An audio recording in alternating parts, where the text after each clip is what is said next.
Good evening, folks. Triple Crown here, coming to you from Vancouver, British Columbia.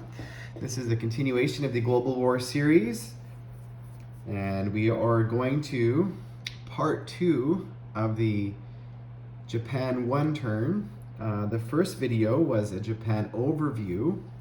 This is going to be a solo style YouTube game where I'm going to be showcasing Global War 39, and for Japan, in real time, you're going to see me set up the sneak attack. Now, there's one important thing that I forgot to mention about the sneak attack, which is maybe the most deadly. And that is after Japan, does its sneak attack where the defender does not roll on the first round of combat, and if they're attacking the US fleet, all their ships defend at -2. So if Japan comes into this sea zone and obliterates it, guess what they get to do after? Maybe one of the most important and underrated moves is a non-combat move. So they get to move their fleet away to not expose them from an air blitz or a counterattack. Basically kind of similar to when they hit Pearl Harbor. They hit Pearl Harbor and they evacuated before the Americans had a chance to respond. So that kind of simulates that. And a very good Japanese player in this game will do their sneak attack and they will non-com into position, for example, to do something else. Like if you're gonna hit Calcutta and you've got a naval base here, because you take, say, Singapore, which has a naval base, and you hit Calcutta, you could then non-com here, right? Build more guys here that turn, and your very next turn, now you're set up to go take all the money islands. So folks, it can be very deadly. Now, I'm going to focus on Calcutta as my sneak attack, surprise, surprise. And I would say, in my opinion, another very effective strategy. I've never been that good at it. Now, Hilltop Pillbox, he is a master. So if you play him, you know that he is going to be coming for this US fleet or these US fleets and threatening a landing in San Francisco.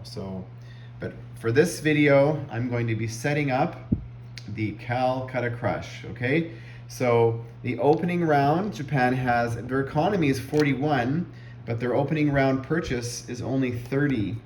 And that is from the original setup, I believe. So you can see here, folks, it says production is 41, but their starting IPP is 30.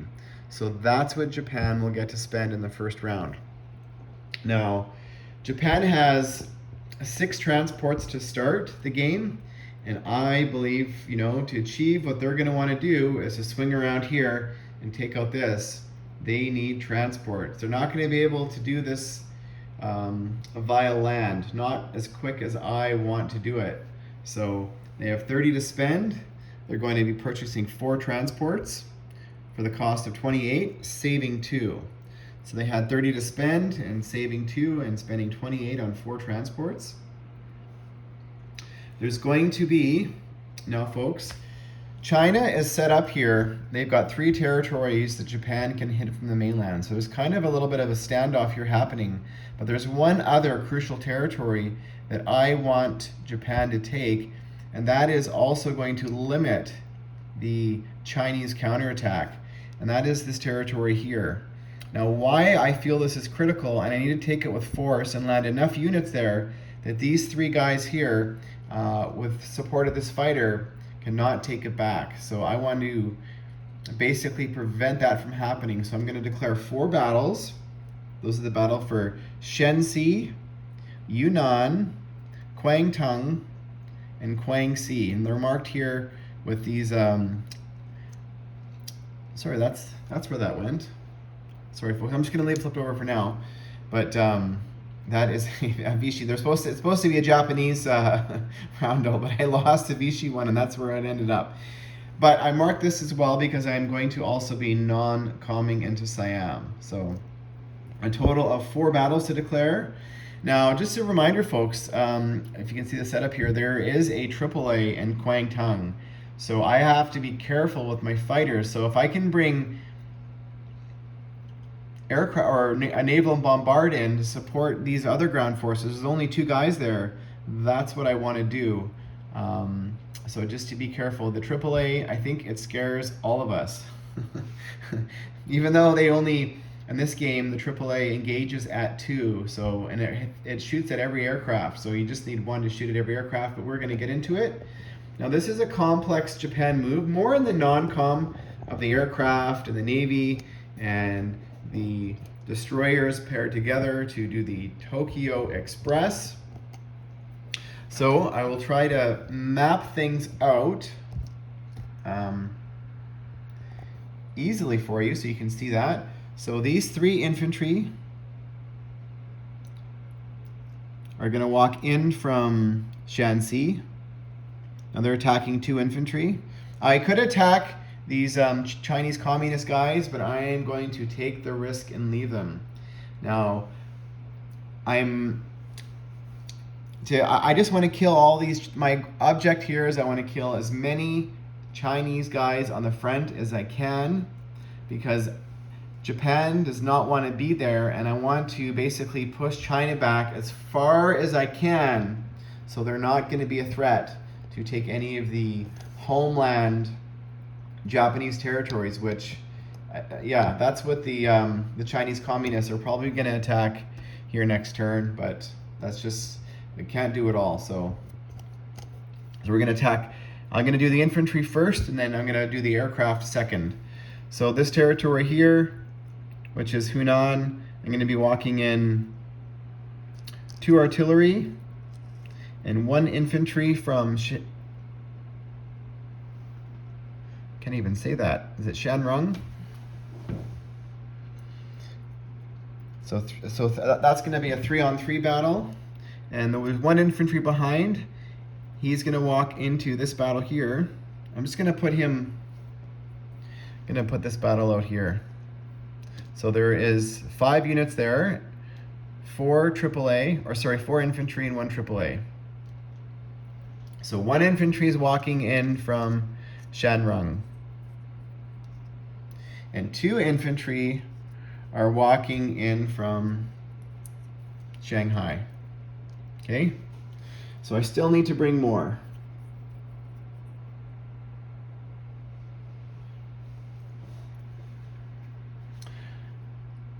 So 1 transport from C Zone 106 is going to go back to China, and it's going to,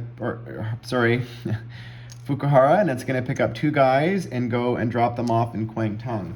Now, I'm going to be using the Banzai charge dice. Actually, I'm going to grab 2 more guys as well. So, but only 2 of them get to do the Banzai.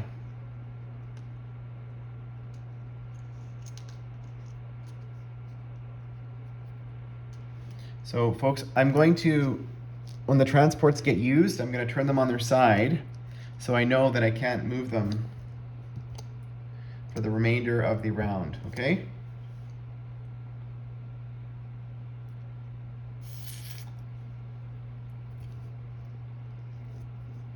Now I might be sending in, I think that should be enough. I just want to kill it. So that attack is going to be supported by 2 battleships coming for Closton Bombard from C Zone 124, and 2 cruisers from 124 coming down for Closton Bombard. Okay, so I'm turning them over on their side so I know they are being used, okay? Now, a transport in C Zone 91 is going to pick up the infantry, veteran infantry and SLF, and drop them off here in Kwangtung. The other transport is going to go to C Zone over here, which is 106, pick up the SNLF and veteran infantry and drop off, come back and drop off. So remember folks, I said I wanted to take this with authority. So we'll see if it works out. And the 2 transports back up in season 124 are going to grab an artillery, an armor, and 2 more infantry from this time from Tokyo and come down and drop off.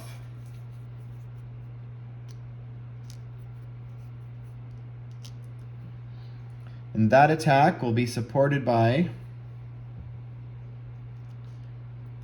the 2 cruisers that are currently in that same sea zone. I know I'm overdoing this. And 2 cruisers from sea zone 106 are going to come down.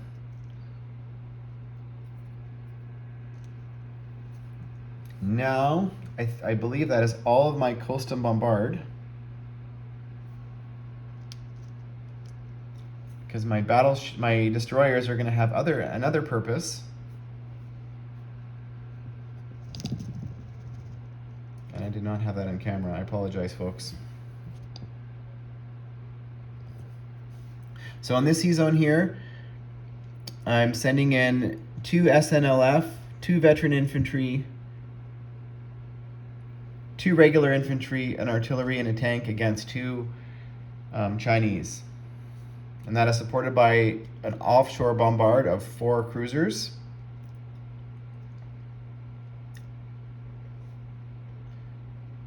That's probably going to be enough. I'm going to be sending in from Formosa, 1 veteran fighter is going to go 1, 2, and it's going to have 3 spots remaining.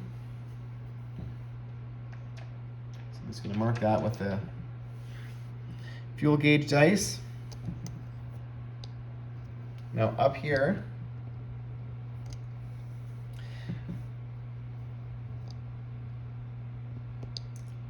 now the 3 Kate torpedo dive bombers are going to leave the carriers and go, or 2 of them are going to go 1,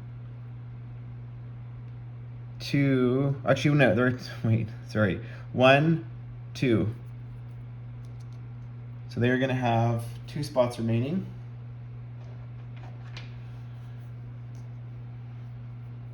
They're going into this battle. And the 3rd one is going to have 1 spot remaining. So I'm just going to actually put those over there. So those are the aircraft that I'm willing to lose in this battle. So you can kind of see I'm sending in those guys there attacking those. So we'll see how that. It's a little bit of a risky. The bomber from Tokyo is going to fly 1, 2, 3, 4 into Shensi. It's going to have 3 spots remaining.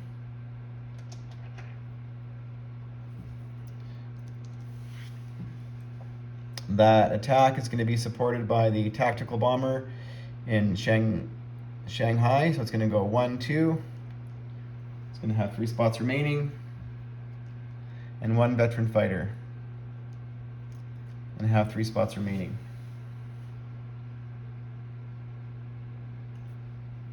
In this battle here, these guys are going to go 1, 2. These 2 veteran fighters from Shanghai, supported by 1 naval fighter coming 1, 2, 3, and it's going to have 1 spot remaining.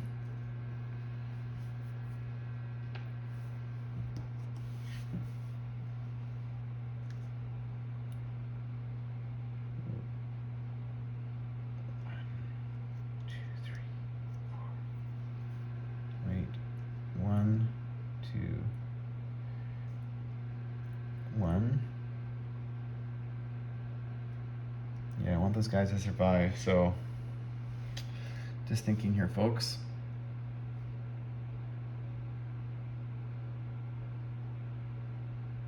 They can only move 4, so 1, 2, 3. You know what? They're going to go into this battle here.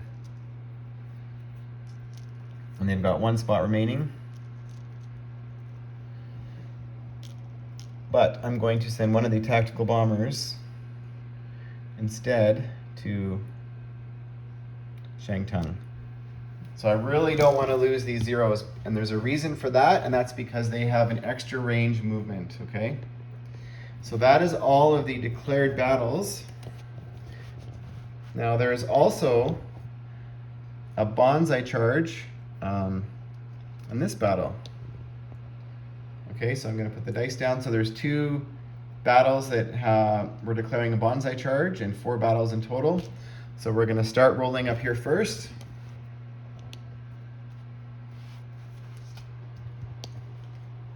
Just going to move these out of the way. So the Battle of Shenxi, we have 2 infantry defending. So 2 infantry defending at a 4, and 3 infantry attacking at a 3. The bomber, medium bomber, is 2 at 4. And the tactical bomber and veteran fighter are, let's do purple, are 2 at 7.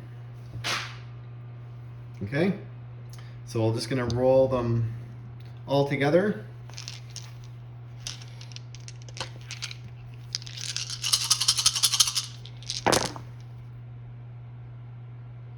And we just needed 2 hits to clear, and we only got 1, and they had 1. So we lose an infantry, that hurts, and they lose an infantry.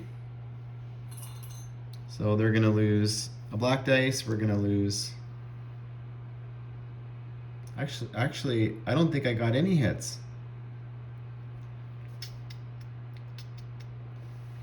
No, the blue dice were the 3, so 0 hits.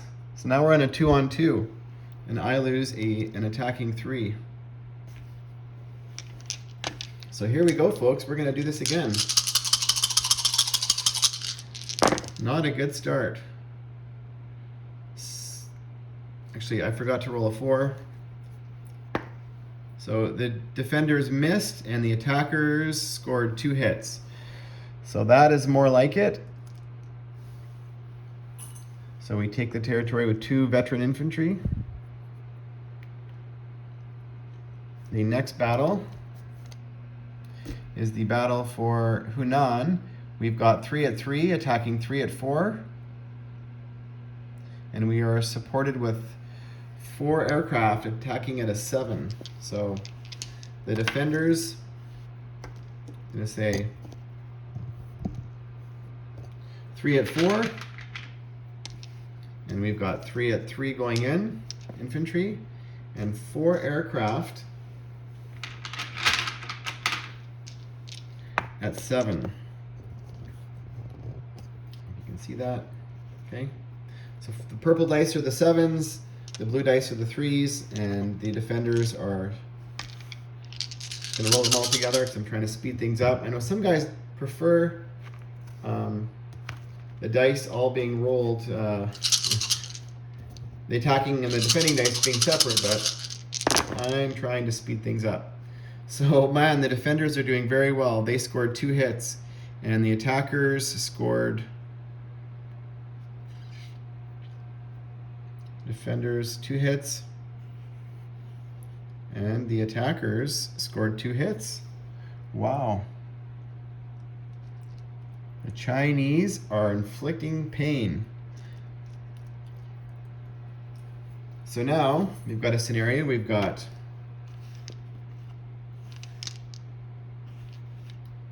one defender at a 4, 1 attacker at a 3, and 4 aircraft at a 7. Now sometimes, folks, this is what happens in a game.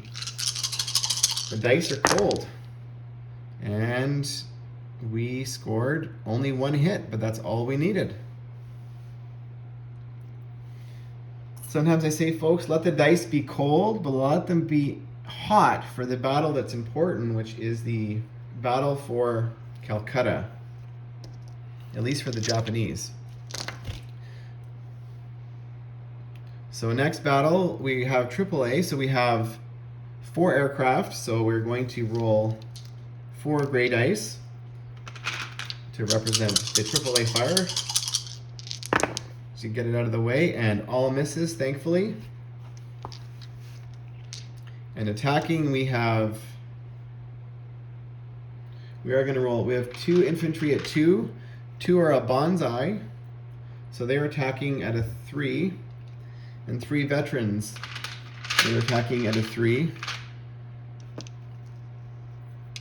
2 Custom Bombard of a 4.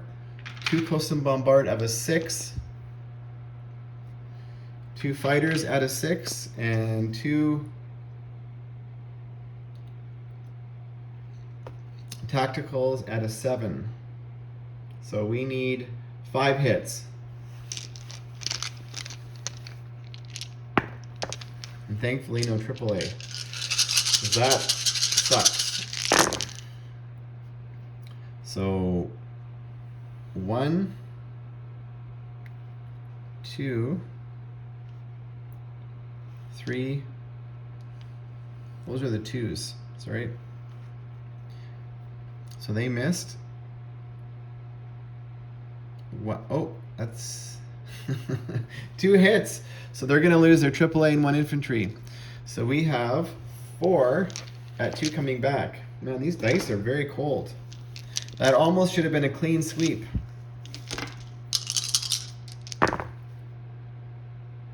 And they blanked in the return fire. So we'll do it again. But now all of the bonsai did not participate in the next round. So 2 of the 3s are bumped back down to a 2.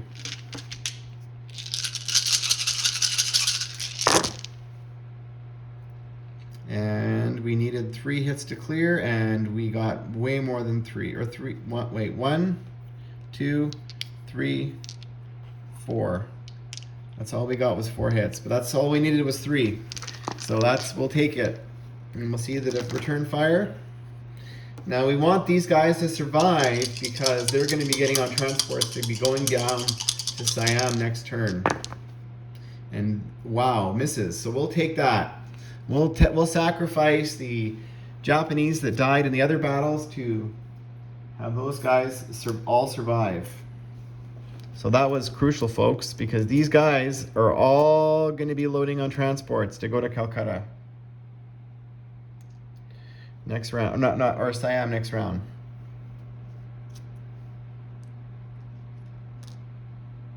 Wow. And so the remaining battle, which is this battle here, now we have the SNLF attack at 3 during amphibious attacks.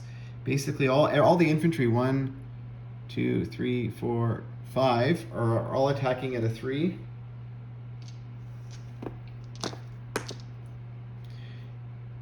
And the artillery is at a 3. It's actually boosts 1 infantry up to a veteran up to, we'll say a veteran up to a 4.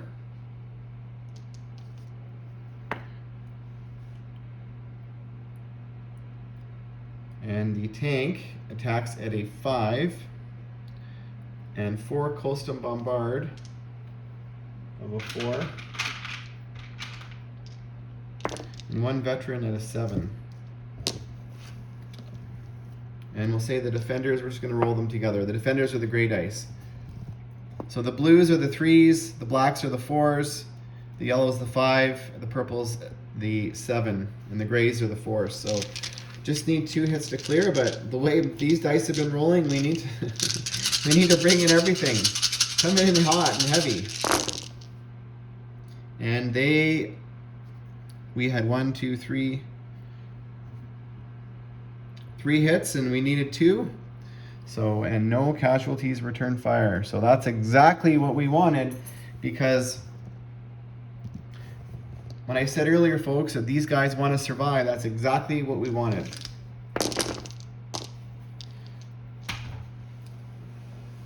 So remember how I turned over all the ships that participated? Now I did that for a reason, a specific reason, because now everything that's still turned up can move. So that's exactly what we wanted. So all the fighters that have 3 are going to go back to Shanghai. We'll move all the fighters first.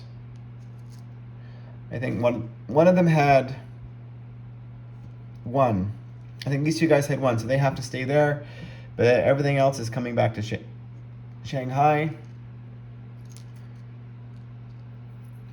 This veteran fighter here, he's going to come down and land in Saigon. Okay? The guy that attacked this territory here. So all of these aircraft are all going to be in here, and I'm going to clean this up later on. But that is a Light Global 40 or other variants or BBR. The Japanese, man, their aircraft is, the amount of aircraft they have is dangerous. So now we are going to send these 2 destroyers back up to Tokyo, and they're going to turn over because they're going to grab 1 infantry and they're going to put it there, and these 2 guys are going to walk into there. So 1 infantry's there.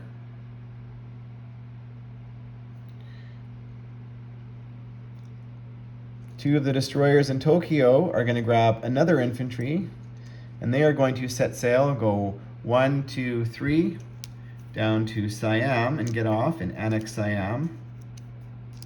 So that's happening. Had to remember to do that.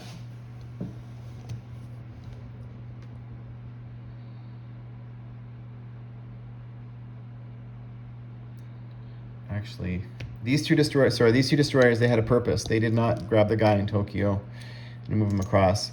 Because they're in a naval base, they're going 1, 2, 3. And they are dropping off here. That's what they needed to do. So that's a non-com. Now I'm marking all these destroyer movements with these guys that I'm calling the Tokyo Express markers, okay? So, because remember, they are now defending at a 2 if they're attacked, even though they're not going to be attacked because the UK cannot declare war, so they are safe, but we are saying that is the case. So I'm getting in that habit of doing that so I don't get lazy. These 2 destroyers are going to go grab this guy here from Iwo Jima and go 1, 2, 3 and drop off here. So that's another 2 destroyers moved.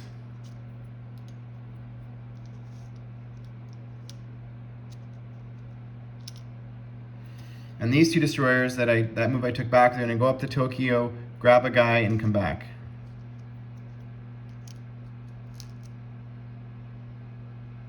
So there is lots of infantry now. Oh my goodness. That guy's there. That guy's there. Okay. And the rest of these transports, did I not move them? I think they came down here. So they're in the C zone here.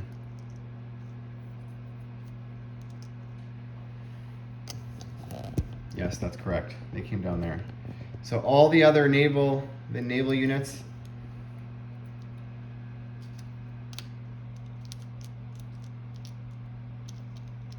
you can make it, are coming down to C zone. See, they're going to come down to they're going to come down to 91.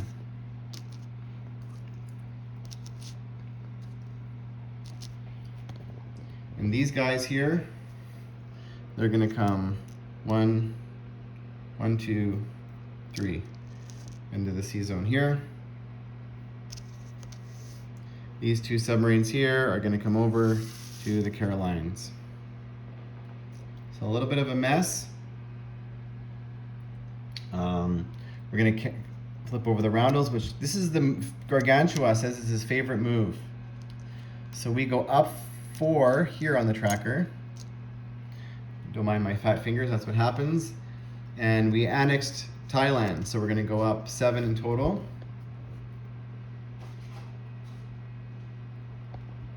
Where did my list go? Sorry folks, I'm just going to put this camera down for a sec. My notes is what I'm looking for. Here we go.